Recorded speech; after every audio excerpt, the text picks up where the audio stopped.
ಇನಿಯ ಎಂದರೆ ಅದಕ್ಕೂ ಎತ್ತರ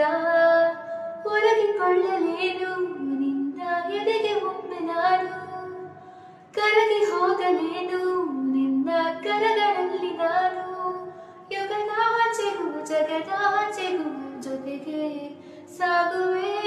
ಕಡಲೆಲ್ಲವ ಅಲಿಸುತ್ತುವ ತರವೇ ನಿನ ಸೇರುವೆ ನನ್ನೊಲವೇ ಸಂಜು ಮತ್ತು ಗೀತ ಸೇರಬೇಕು ಅಂತ ಬರೆದಾಗಿದೆ